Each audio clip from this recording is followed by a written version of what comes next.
7:55 na po ng umaga. Dinepensahan ng Office of the Executive Secretary o OES ang pagdilipat ng mahigit sa 200 million pesos ng Office of the President sa Office of the Vice President o OVP noong 2022. Ayon sa OES, alinsunod ito sa Special Provision Number 1 sa ilalim ng 2022 Contingent Fund. Pinaintulutan ng Special Provision ng Presidente ng Bansa na mag-aproba ng pagpapalabas ng pondo para sa funding requirements ng bago o urgent activities ng mga ahensya na kailangang ipatupad sa kasalukuyang taon.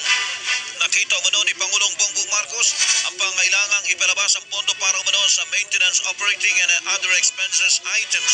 Kabilang dito ang subsidiya na nagkakalaga ng 96.424 million pesos at confidential fund para sa mga bagong tatag na satellite office na nagkakalaga ng 125 million pesos.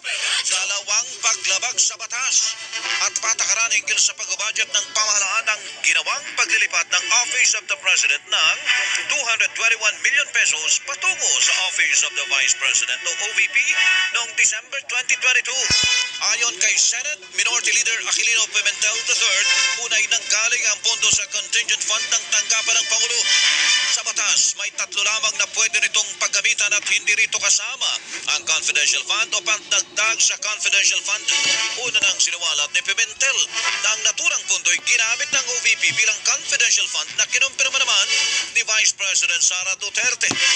Wala rin naman ang confidential fund ng OVP noong 2022 kaya walang item sa budget nito na paglilipatan ng naturang pondo kahit sabihing legal ang pinagmula nito. Sinabi rin ni dating Senate President Franklin Drilon na naging Executive Secretary noong Cory administration na questionable ang constitutionality at legality nito at paglabag sa Supreme Court ruling. Batay sa konstitusyon at sa mga batas, pwede lang maglipat ang Pangulo, Senate President, House Speaker at Supreme Court Chief Justice ng pondo mula sa kanilang savings at pwede lang ito para pandagdag sa kinulang na pondo. Ang inilipat ng Office of the President ay mula sa contingent fund at hindi savings, habang walang confidential fund ng OVP na kinailangang